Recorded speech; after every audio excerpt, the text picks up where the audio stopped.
Hello, everyone. This is Alex Krastev here, and we're live together with Robert Vlach, the author of The Freelance Way. Pleased to meet you. How are you doing? Yeah, hi, Alex. Yeah, I'm fine. Thanks for asking. Thanks you for having me. I'm happy to We're be really here. looking forward to meeting you next week in Bulgaria, in Yeah. Sofia. Uh, of course, you can tell us a bit more about your visit to the Bulgarian capital, and probably you'll be able to go sightseeing in the country. Well, I'm not sure about sightseeing, but I'm excited about a visit. It's basically connected to our new program that we have with our community freelancing.eu.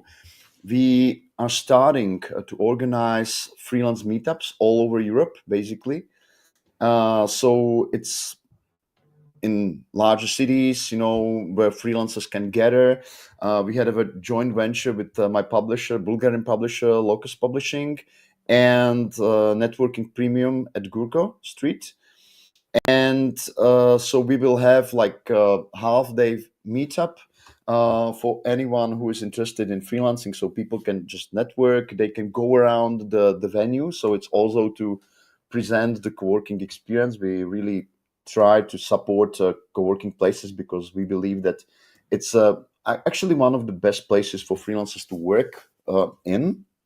And there will also be an evening debate with me about freelance business. So we also try to throw in some high quality educational content in every meetup so people can, experience it in any way they like. They may just come in and work a little bit in the co-working environment. They may network with others. They may join the debate, go around the venue, and it's all, optional. So freelancers prefer to have really informal meetups. It's not really corporate style meetups, so it would be highly informal, and I will be there all the time, just being present, talking to people. Many people, including you, promised to come, so I'm really excited about this prospect. It's next Monday, right, like December 4th. um, you can share the links if you want for LinkedIn and Yeah, Facebook. yeah. We And will we will well, share the links below in the comments. it's a week-long visit, but actually, I'm not going to the countryside because my publisher arranged, like, I don't know, like half a dozen or dozen media interviews and other events. So I will be at also at other events whole week basically. But my family that is coming with me, they will definitely enjoy, everything that's there. They will have more leisure time. I will be more, working and talking to people, right? Like it's part of my job, actually. So I'm excited about it. And of course, the reason we are together is your book, The Freelance Way, and especially the Bulgarian edition that you will be presenting once again next week. Yeah, So I have it here. So it's this book, perhaps. this is the Some, Bulgarian some people may have seen it. critical, Yeah, the this is the international. this is the HarperCollins edition, basically. So what's the concept behind the Freelance Way? And I'm definitely eager to ask you how did you land the deal with the top three publisher, but Yeah, yeah. let's I'll start be I'll with the be happy concept to itself. answer both the questions. Well, first of all, the freelance way. Actually, the core idea there is that um, running a business as a freelancer is very different from running a company or running a startup.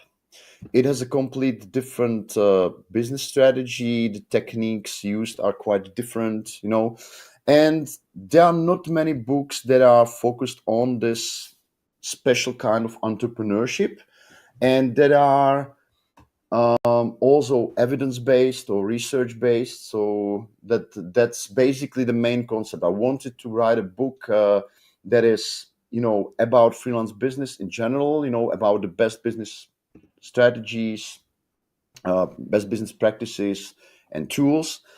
And I also wanted to make it as much evidence based as possible. So I used a lot of research. I'm focused on freelancing, both as a business consultant. So I deal with individual cases, but I also study and research the phenomenon in general. So I have pretty broad perspective on the subject, and this book is like pretty comprehensive. So that's the general concept that freelancers, if they are serious about running their career as a business of sorts, they should be looking for business know-how that is highly relevant to freelancers as such. They shouldn't be transposing know-how that is generally meant for companies or small business or like, or influencers, whatever. So this is basically the main idea, is to provide freelancers with highly specific proven know-how, supported by successful freelancers, by research, by people who write about some particular subjects. The book is pretty long because it covers a lots of different subjects. It covers the general strategy, which is like a third of the book, I would say.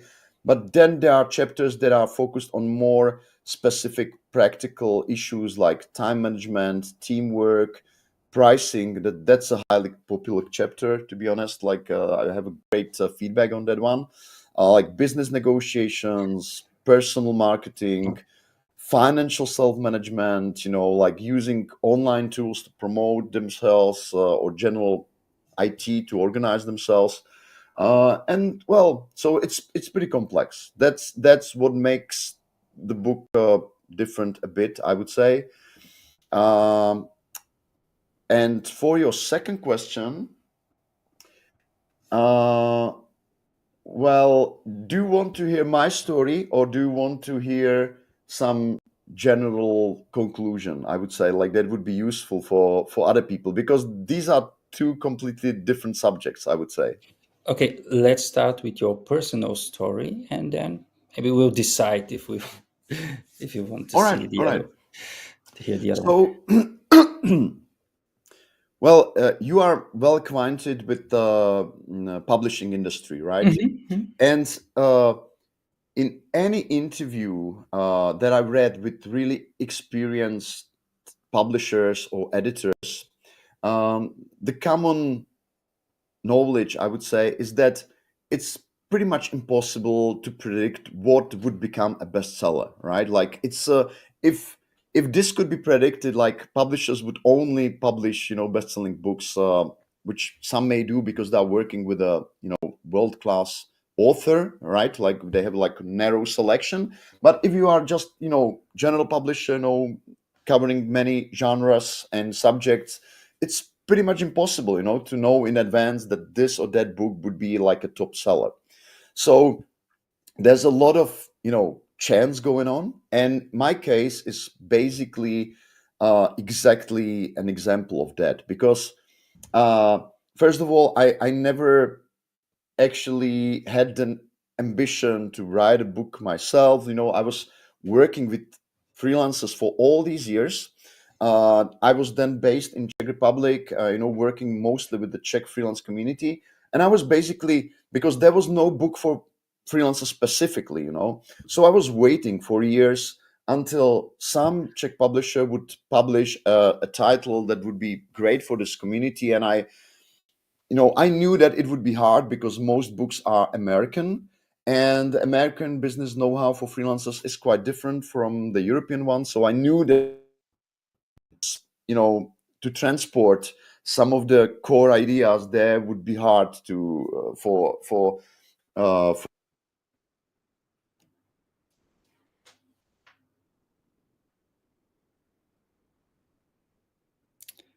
I think we lost Robert.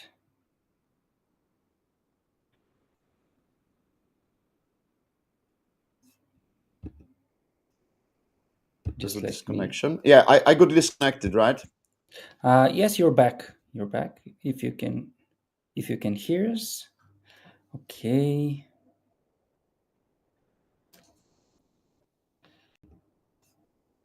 Uh, Let me just show you all guys the once again the event for the freelance meetup on Monday, December the 4th, 2 p.m. up to 9 p.m.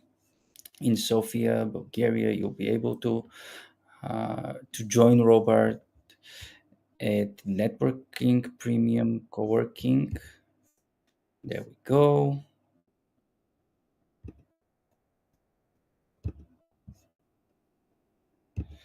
Just a few seconds to get back to the streaming. Uh, can you hear as well? Maybe your microphone is still off. Um, Oh, okay. We're yeah, here now. can you hear me? Yeah, great. Perfect. Okay, so all right. Just to continue, so I finally decided that after two failed attempts, that I would approach the subject differently because I received several offers to write a book, but one of them was really special because it was from a top publisher. It's called the publishing house is called Jan Melville Publishing. It's Mhm. basically a top-notch niche publisher specialized in evidence-based books about science, self-development, and business. Right? They only publish, I would say, like a dozen books a year. So they are highly focused on producing high-quality books. And unlike with large publishers, I had a total focus of the publisher himself. So he basically dedicated his time to work with me in, creating a good concept for the book. He also worked as my editor. So he Mhm. basically became my editor. And I had a couple of them. I had several editors that were working with me on the title. I also had a bunch of peer reviewers because that was my go-to approach to write complex text, that I just don't spill out some ideas, but I also want to double and triple check them with other experts. So I basically invite a lot of other people to review the text, including the editors within the publishing house. And the result was surprising because I was writing for half an year, and then I sort of texted the publisher. I was a bit scared about it. Look, I think I will have like 760 pages long book for you. So I was kind of worried that they would just turn it down because it's too long. It's like I have the book here. It's really thick. It's like 760 pages. But since they were so great, they said, look, we don't care how long it is, unless if it's high quality content, we will publish it. But never mind, there is a lot of fluff there, and we will edit it out. But once he started, editing, like he said, look, there is not much fluff there to edit out, so we will publish it the way it is. And we were kind of like skeptical if that long book for such a niche audience could sell. So I sort of expected that it wouldn't be like a strong seller. I think them as well. And we were shocked by the results. It became their, most successful title of the year, basically. It sold 20,000 copies in the Czech language only, which is like for the country of 10 million, and such a Sounds niche amazing. subject. Yeah, it's a lot.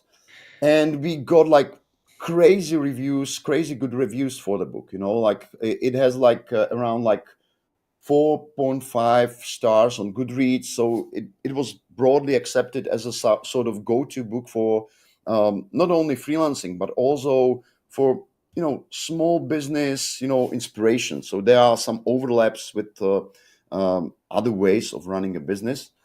Did you change And anything for the international edition? yeah, a lot. Because when we realized that we wanted to translate it and to publish it internationally, we realized that we actually could not, just translate it, because if you translate well, usually any translation is longer than the original text. It's because, as a translator, if you want to be precise, you almost always add something, just to explain better. So we run some experiments, with several translators, and it always came out as a 20% longer text. So it would be a 1,000 pages long book. So I realized that this is quite impossible. Like we couldn't sell, title that long to any international publisher. So I basically took advice of my publishers and of several friends who were like really experienced editors who basically persuaded me that it can be done. I was not sure of that because I wasn't really that experienced in editing. But I said, you look, if you approach it strategically, you can produce a manuscript that is shorter. So the final translation was really way shorter. It was like 450 pages. And we did one thing, that we sort of published the book in a limited edition. So we just published a 1,000 copies. Most of them were basically dedicated to be sent out to international Mhm. publishers as a sort of like sample, right? And we also approached a lot of publishers directly, which is quite uncommon in the industry. Usually to American publishers or UK publishers, you go through an agent, so they are Mhm. not used to be approached, by another publisher from a small country, and they were even more skeptical at the time because it was only the beginning of COVID, so basically our launch of the offer basically collided with the COVID era, and they were really like careful about not taking any extra risks, so it went really slow at the beginning. But then we started, selling, a translation here and translation there, and we found an agent that basically got highly interested in the book. She read it, and she's like, well, this is the best book on small business and freelancing I have ever read, and I want to represent it on the Asian market. So we basically asked her to represent the whole most of Asia, and she, approached her contacts. Like the name of the agency is Siyahi, and she's based in New Delhi. So she's in India, but she's really the top-notch, agent. So we were excited to work with her because she was highly professional. She was focused on the subject. She had a real strategy how to who to offer the book to. And after a couple of months, she wrote us that that she has a bid from HarperCollins. Uh, HarperCollins was interested. It was a HarperCollins India, and they were interested to buy the rights for the book for the whole Indian um, subcontinent, which is like 7 or 8 countries. Well, the book was published, and then after I think like a month or two, they asked us if we would be willing to sell them the international English rights, which we did. So as you can see, the journey of the book is quite unusual. Like we first sold to HarperCollins in India, and then Mhm. was basically uh, made available for the global market, and that's the story in the nutshell. So I don't think it can be reproduced easily. It's unusual. And my experience from talking to other writers who are like first time writers, if they make a bestseller, it's almost always some highly original story, like some editor picking it up, or some agent really trusting in the title, and grounding and rooting for the book. Um, Book industry is highly competitive. Most of the books published, they sell only a very little number of copies. They don't even cover their costs, as far as I know. So, editors, publishers, they are really very careful about what to pick. They bear a great risk of not being able to sell the book if they pick wrong. So yeah, it cannot be reproduced. And how did you land in on the Bulgarian market? That was through another agency.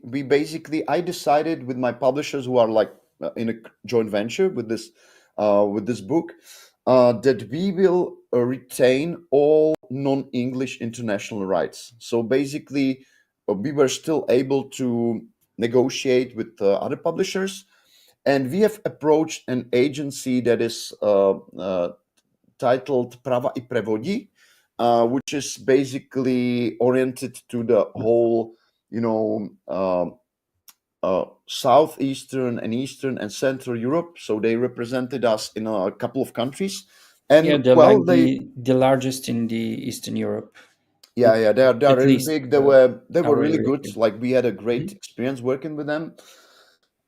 So, if I can add only something to generalize a bit, like what I believe would be um, relevant to other non-fiction writers, uh, my general recommendation would be to, first of all, sort of like try to evaluate if you have enough expertise for writing a title. Like before I wrote a book, I was already working with freelancers for 15 years, straight. So it was my daily work. I was totally immersed in the subject. I was training it for 10 years. So I was really highly confident that I can basically write about the subject in many aspects. The second would be to try to find engaged publisher.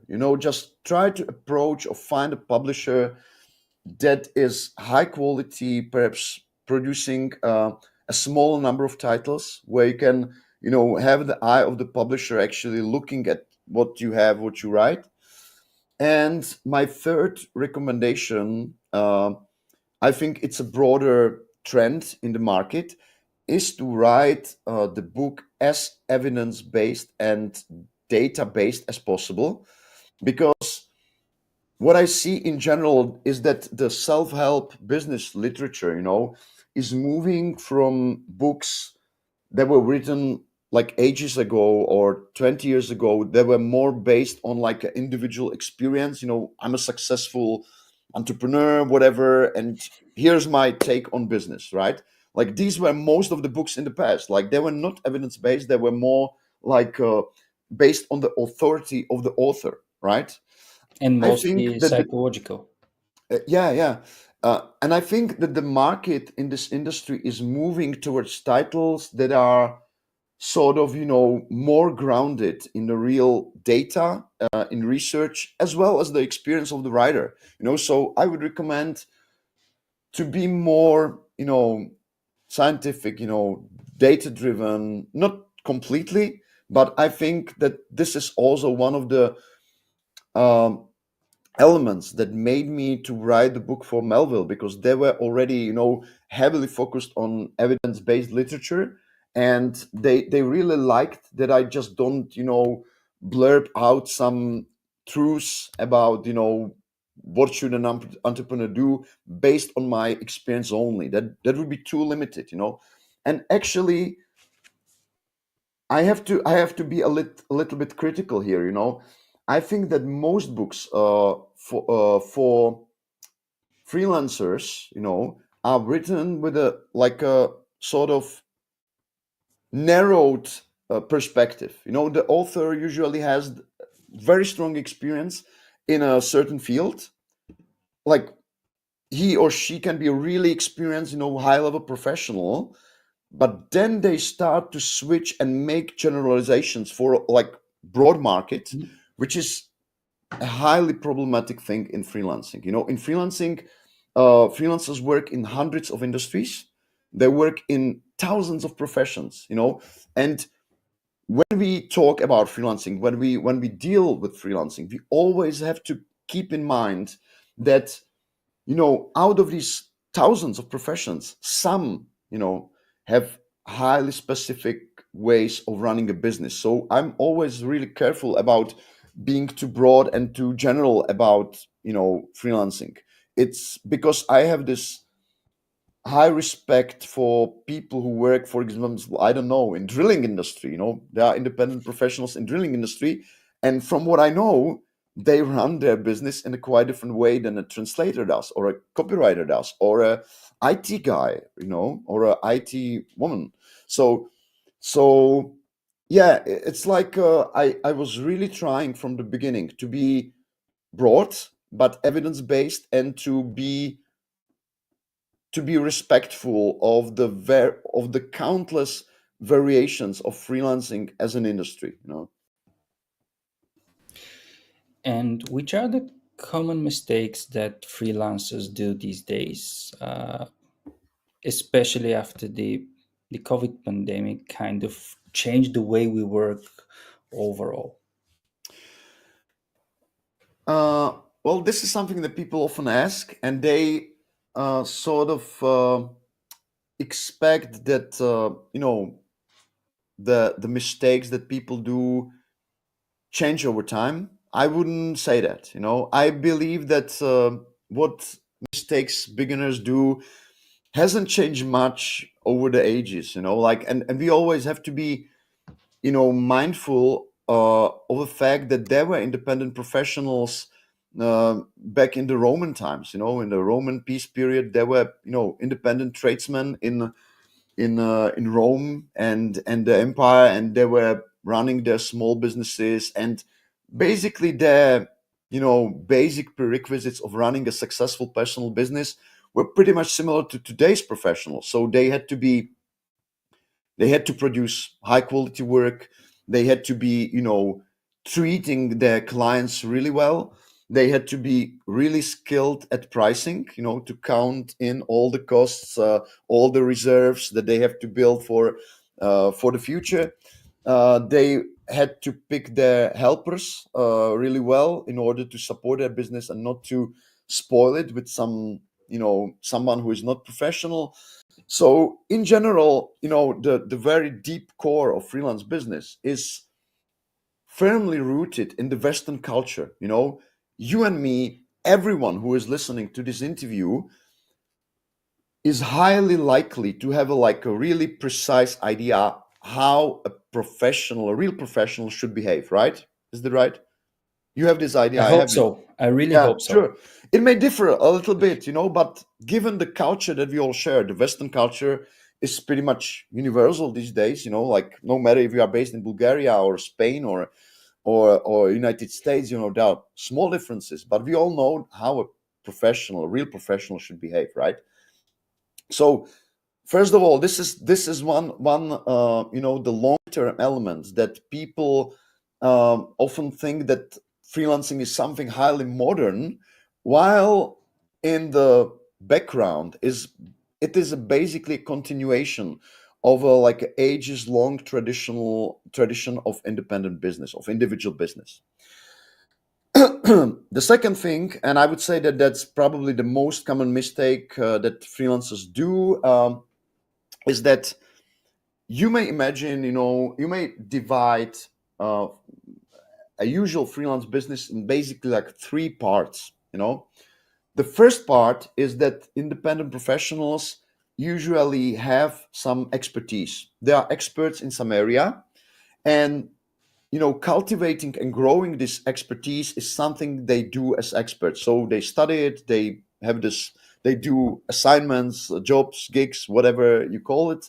Um, and they publicly declare that they have this expertise, and they have a strong tendency to grow it. As experts, we usually love what we do, right? Like, we like our profession. That's our natural tendency, and I think it's quite common among freelancers that they decide for what they do, not because it's they view it as a business, but because they sort of gravitate to the profession itself. So that's the first very important part. To become a good expert, you have to work on it. It's not automatic. Like, you don't just finish a school and then stop educating yourself. You do it whole professional life. Then there is, like a small area in most countries, which is like, there are some administrative obligations like taxes and, accounting, whatever, with self-employed and independent professionals.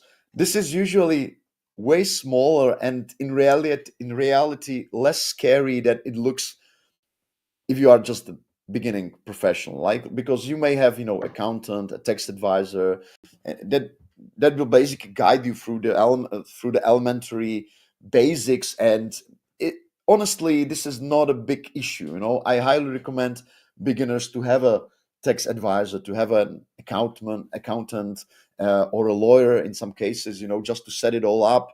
You spend a couple of hours with them, and they tell you, what are the basics, and you just follow the rules and obligation, and it's not really time demanding in most cases.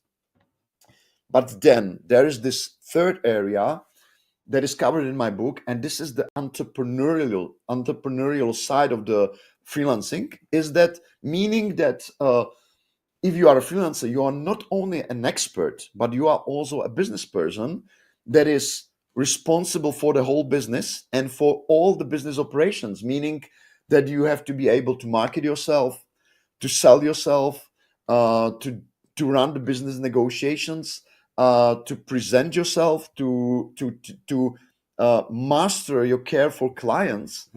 And look, it's pretty common, honestly, that I encounter highly skilled experts who are freelancers who are really negligent as entrepreneurs, as business persons. So these are the people who, for example, have the expertise, but they are always late, with the work. They work for too little price, so they are constantly like overworked, or they are not really reliable. So you hire them, they promise to do something, and then they just don't deliver on time or on the quality you expect. So if someone is a top level expert or a like quality expert, it doesn't necessarily mean that they are good business persons, that they are good entrepreneurs, that they know how to run their business efficiently. So there is a huge disproportion between our liking of the profession, where we gravitate naturally, and our sometimes, I would say, like, hesitance to focus on the business side of things and to develop all these dozens of skills that we need to have in order to run freelancing as a profitable business. And this, I would say, is the most common mistake I see with the beginning at mid-level experienced freelancers, that they neglect the business side of things, that they are just, good enough. They think they are good enough. But if you are actually on the buying side as the customers, you see that it's not good enough.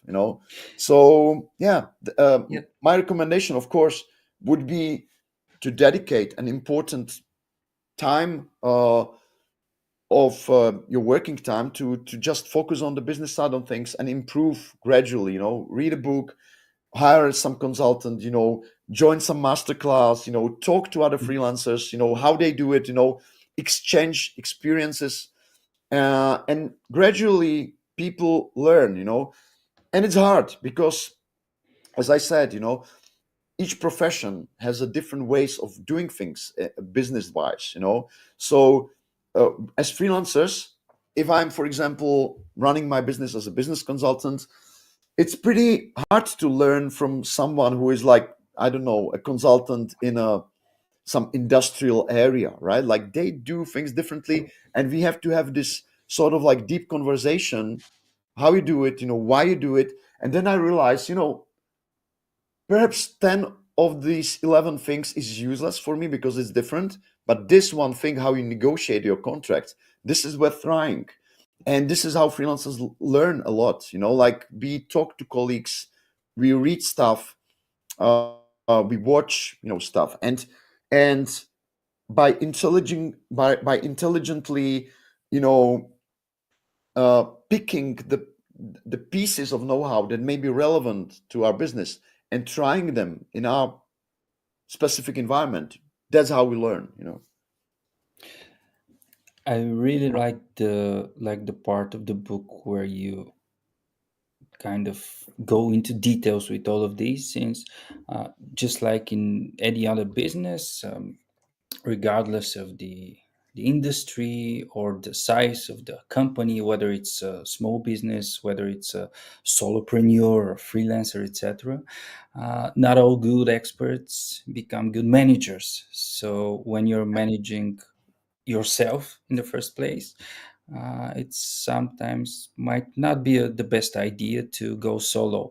So, do you have any advice about whether uh, we should check if we are good fit to become freelancers, or we should stay in, let's say, the corporate world?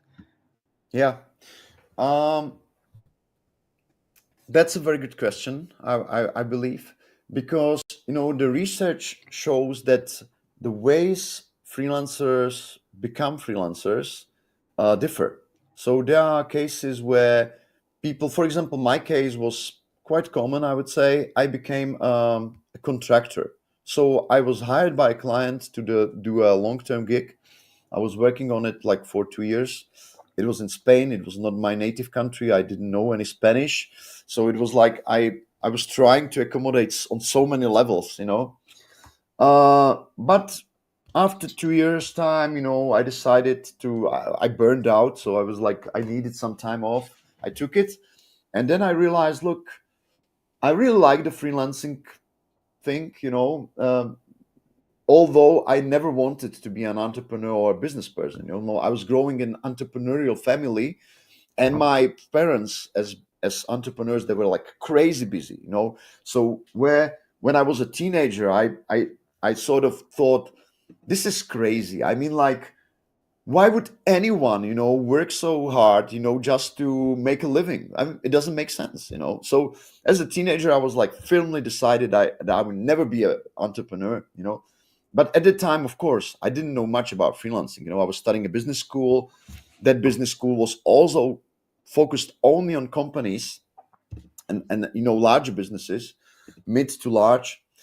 So I didn't really know much that there is this alternative way of doing business, that you can be independent, not having employees, not being that crazy busy all the time, and so on. So I sort of ended up in the situation. So I became a freelancer without actually realizing I'm a freelancer. I was sort of working for the client, and but it gradually grew into an idea that I can drop the single client and have many clients. So I decided, well, suddenly I can imagine being, a business person, being independent. It came gradually. So this is one way of doing things. But for example, the other way around, uh, the most common and the most often recommended way of starting as a freelancer is not you know, going full time into something, burning some bridges and going full freelance, because it's a game of chance as well. And I have to also stress that I was only 20 at the time. So I was really young, and I was like totally excited about, having my own IT project to run. And I was like really responsible. I had a lot of responsibility for the project. So the competence came with decision making abilities, so that was really exciting. Um, i i'm not sure whether I would do something like that with two kids, and being 40. So there are other ways, and one of the best ways is something that I describe in my book as so-called small bets strategy, meaning that before making some full commitment and decision, I will become a freelancer, I will go fully freelance. It's actually better to place some small bets, try project, work with some freelancer as a helper, or a team member, try whether you like the profession, whether you like the industry, whether you like the project, and whether, most importantly, probably, there is a demand for what you offer. If the client is happy, are they asking for more? Are they willing to negotiate for a better price, for a better reward? All these feedback mechanisms. If they unite in a way that you like it, that there is a good chance to be well paid for it. You like being sort of independent, not being bossed around by someone, but sort of being a supplier of thing. If all this comes together in a way that you are sort of positive about another small bet, that's a great way to start. Because if any of these small bets just doesn't go well, you you don't have to change really anything. You just go on doing your employee work or doing your studies, go on doing your studies, and you don't have to dramatically change the course. So this is actually a very good strategy for people who are able to free up some time. And in general, like, we live in the West is really rich, so people have a lot of leisure time, right? Like, Do how they? many sorry. Do they? Yeah, I'm pretty sure. Like, just look at the data. How many time people spend on their iPhones, and doing gaming or watching Netflix. I mean, like, if you are really serious about starting something new career wise, just put that mobile down for a couple of hours a week, or a day, whatever.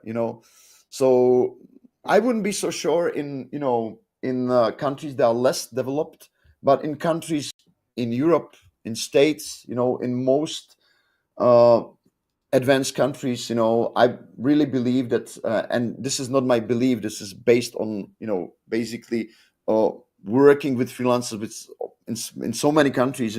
People are able to free up their time, if they really want to. If they don't want to, of course, there's no way to make them, right? So um, yeah, this is a good strategy, but there are also others, like, uh, some people, for example, start by doing some free work, which is a problematic way to start freelance work, because doing free work, it's just, you may be pushed into a highly unfavorable situation where you don't feel good about the work you do. But there are people who started, doing free projects for friends, for family, and then they realized, I can sell this stuff. So it's also viable in some cases, but I would be just cautious if a person is like weak negotiator, like, highly likely to be persuaded, into something they don't like, to reconsider this strategy. It's good for people who are confident that they will be only willing to do free work until up to a certain level, and then they switch. So it also grows. Uh, it also depends on the confidence they have. And there are other ways, to start freelancing. So I would just mention these two. Being a contractor, and placing the small bets, which is, uh, according to research, the most used way for freelancers to start. And I also recommend it. I think that, and I also have a quote by David Hansen in a book of 37 Signal and Basecamp, that you know running a business, even a personal business, is stressful enough, on its own. So why make it even more stressful by going fully freelance without any preparation, and then finding out that you are not able to make a living, right? Like, so I would say, like, even if you want to go fully freelance, because, for example, your employee contract doesn't allow you to do some freelance work alongside your employment, even in that case, I would recommend to have like a long-term preparation for the transition. For example, building a financial reserve so that you are not drive on finance, and you know pre-negotiating some work with potential clients, that would be willing to pay for services once you, for example, leave your employment. That's another strategy I can mention. So there are many ways. Yeah, you mentioned the clients who tend to try to boss around. How do you deal with such clients? No, I didn't. No, it's a misunderstanding. I said that uh, Well, there are such if a you are a group of freelancer, people. you are less likely to be bossed around, right? Like because you are sort of independent. So your question relates to whether what to do if your client is trying to boss you around. Hmm. All right, because that's a different situation that I mentioned. Like perhaps I have sort of like described it in a way that it looked like that. But in general, I believe that freelancers are much less likely to be bossed around because, in broader sense, we are independent professionals, right? Well, if that happens, like it's also it's related to many areas. So I would just outline a few. First of all, uh, there are two general categories how to analyze the problem. First of all, you may have encountered someone who is really a toxic person. They boss the freelancer around because they are really, I would say, like toxic, or you may say bad person, but whatever, it's their fault basically. Uh, in that case, if it happens more than once, because if it happens once, you may just sort of like break the contract and decide not to work with that person anymore. It's, as a freelancer, it's pretty easy, to not going on with the work you or client you don't like. If it happens more than once, I would be I would recommend, like focusing more on the screening process where you acquire new clients, because every new client relationship have some sort of beginning where you talk to the person, when you ask them, how they imagine the assignment to go on, what's their expectation of price, whatever. And in this negotiation process, we also apply some soft filters as freelancers to filter out people that we don't want to work with. As freelancers, uh, we have a very limited working capacity, so it's pretty easy to fill up your tank, your working capacity with low paid work, for example. It's not really difficult. I know that beginners often see it in a different light, but once you are set as a freelancer, trust me, it's really easy to sell all of your time for cheap. You will always find someone who is like willing pay cheaply for your expertise. So we usually sort of like build up some screening negotiation process where we learn how to read certain red flags. And once we see that red flag, like we decide this is not my client, I will sort of recommend them somebody else, or I would just say, well, this is not an assignment for me, or whatever. Like there are different ways how to turn down uh, a proposal of an assignment, right? So that would be one option. Second explanation and second area for the analysis would be that quite often uh, the clients are not, and I would say it's more common, that clients are not toxic themselves on their own. They sort of read our situation in a way that they feel that they must sort of manage us in order to produce the quality they expect. So for example, one area is reliability. That's a huge issue with many freelancers. If a client sort of recognizes that a freelancer is not really 100% reliable, that they sometimes miss deadlines or drop the balls, just forget something, doesn't make a note, whatever, this incentivizes the client to be more on a managerial side of the relationship. They sort of try to compensate for the negligence they perceive on the side of freelancer. So they sort of start to behave like a manager. I do it myself. If I have like really unexperienced freelancer on the team, that is not being able to meet the deadlines, not to forget stuff, deliver the quality we expect, I sort of switch to a managerial mode, and I would be more persistent in reminding the freelancer, and asking like when it will be done. I will sort of act like a manager of the project. Is it necessarily a bad thing?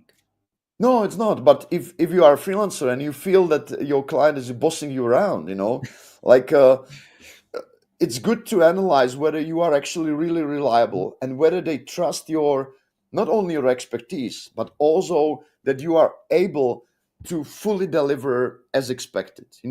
Like, imagine if you are like a normal client, like, would you like to do some extra managerial work that you don't have to do? I mean, like, I don't like it.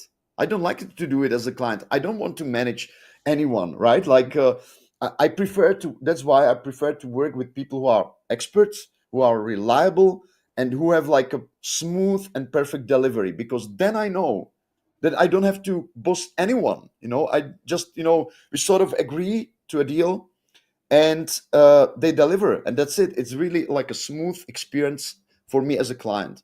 But there are also some other areas. For example, uh, if the client is really a senior expert and the freelancer is like a highly, no, is really just the beginner, a junior, like a not really well experienced expert, there may be this motivation to guide the freelancer, because the client actually knows something about the subject of the work, and sometimes it's more than the freelancers know. So that may be another, like a reason why some clients have this tendency to manage freelancers more than it's likable. Another reason, for example, may lie in pricing. Imagine that you're a project manager, right? And in general, like, if you are not cheap, the client would assign to you only the part of the work that is important, right? Like, because he wants to have, or she wants to have, um, uh, the project managed well, and they hired quite expensive professional to do the work, right? But then imagine an alternative scenario when you are the project manager, but you are really cheap. Like, you are underpriced, which is quite common among freelancers.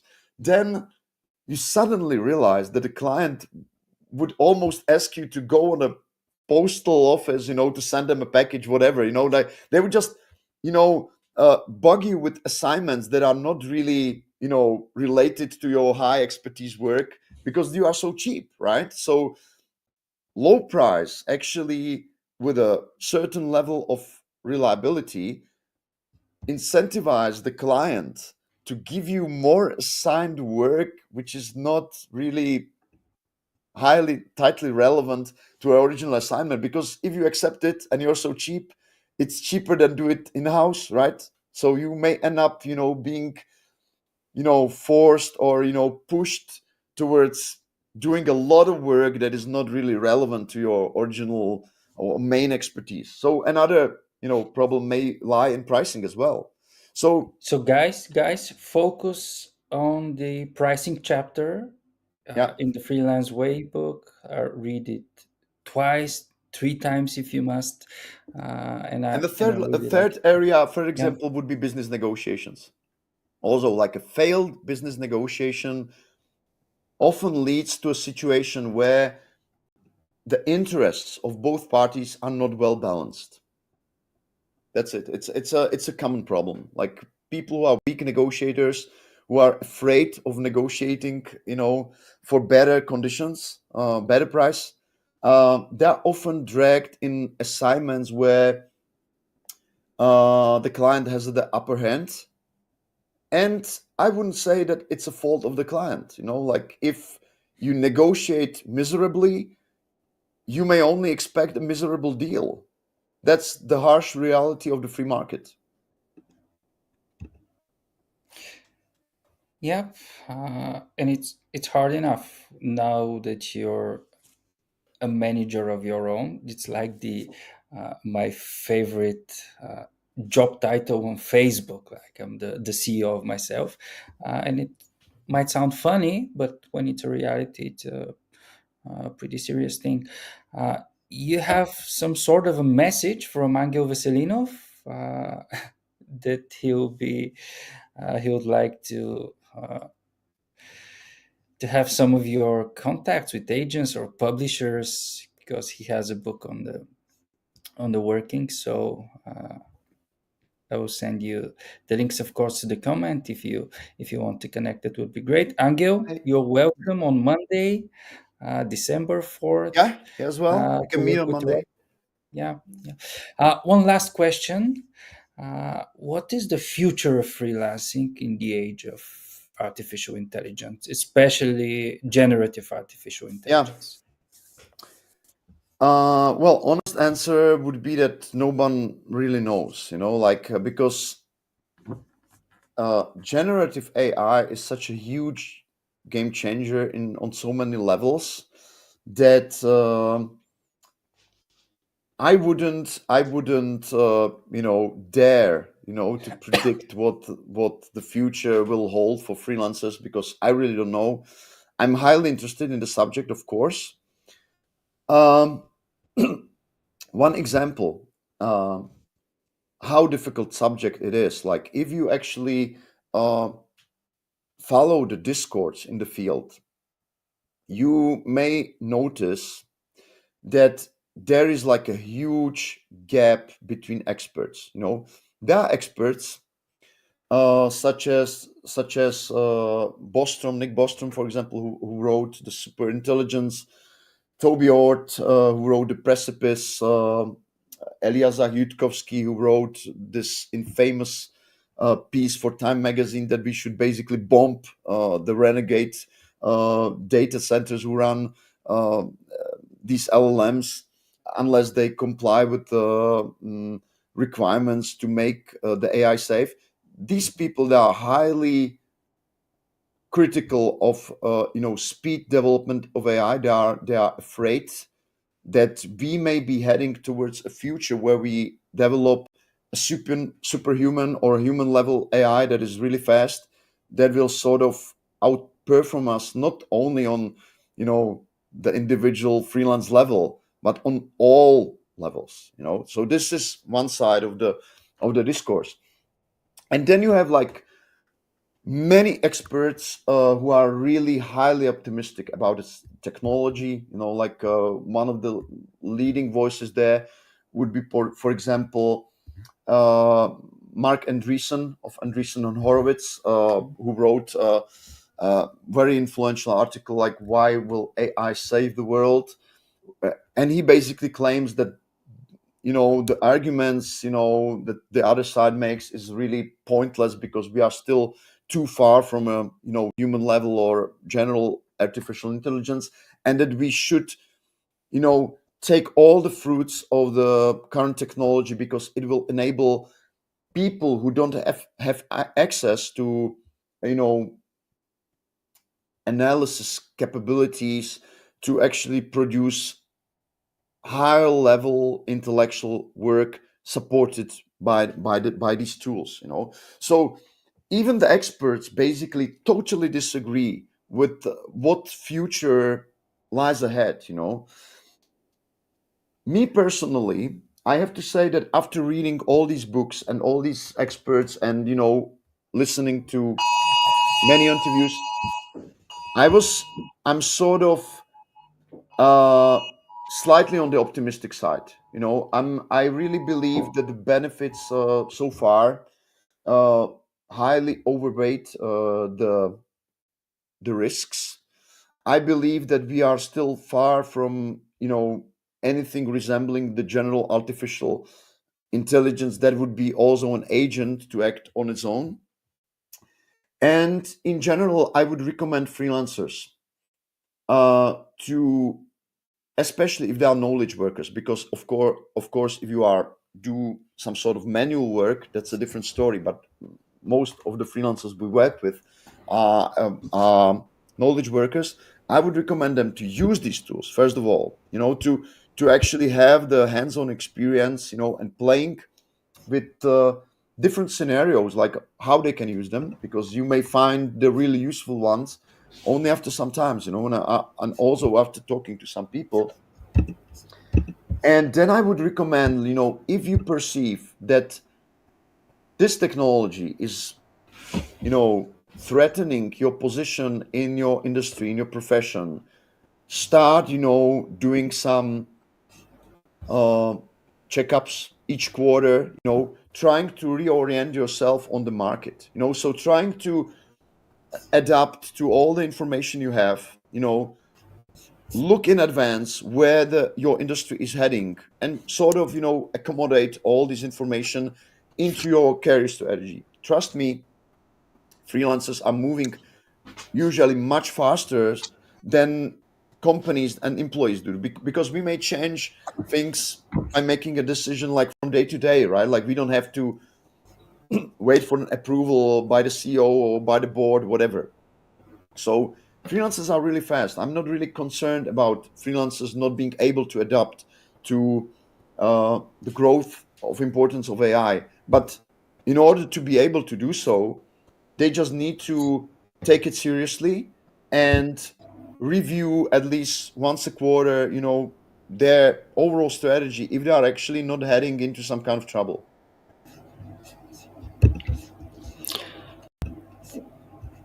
Thanks a lot, Robert, for being my guest today. Uh, Ladies and gentlemen, Robert Vlach, author of the Freelance Way and founder of the Freelancing EU community. You will be able, if you, of course, live in Sofia, to join Robert and me for some part of the day on Monday, the next Monday, December the 4th, in the afternoon. Uh, on in fact, in networking premium co-working. So uh, if you have joined us recently and you have somehow missed the beginning, you can rewind a bit to hear the details. So thank you once again. It Thank would you, be Alex. It great was a pleasure meeting talking you to you. next week. Yeah, thank you. So see you and good luck with your interviews and meetings with a lot of your readers. Thanks a lot. I'm Thanks. looking forward Bye. to meeting you and others on Monday. Bye bye. Bye. Ciao.